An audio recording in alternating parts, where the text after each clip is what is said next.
দোষ অনেকদিন বাড়িতে থাকতে থাকতে শরীরটা পুরো ম্যাচ ম্যাচ করতে আছে, বানানো যায় একটু কুড়মুড় দেওয়া দরকার। ঠিকই কইছ, তাইলে কোথাও যাওয়া দরকার বুঝছ। আচ্ছা দোষ, তাইলে কই যাওয়া যায়? আরে দোস্ত পাইছি বুঝছস, গরিবের কক্সবাজার যাই, চল ওখানে ক্রাশ নীলা আছে, বুঝছস না? চল চল চল চল। বন্ধু, চলে আসলাম কক্সে বন্ধু।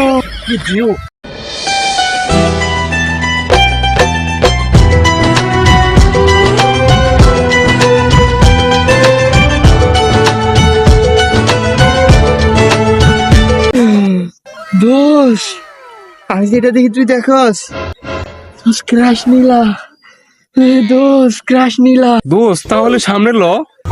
আচ্ছা চল চল। এই ক্রাশ নীলা শোনো। আরে জান, তুমি কি আমাকে ডাকছো? আরে হ্যাঁ, আরে তুমি তো টিকটকের থেকেও বাস্তবে আরো অনেক সুন্দর। দেখ বন্ধু, ক্রাশ নীলা বন্ধু। আচ্ছা শোনো, তুমি কি করো এখানে? আসলে আমি তো তোমাদের জন্য অপেক্ষা করতেছিলাম। আচ্ছা শোনো, আমরা তো গরিবের কক্সে আসছি, এখন আমাদের কাছে তো এরকম মাল পানি নাই বুঝছো।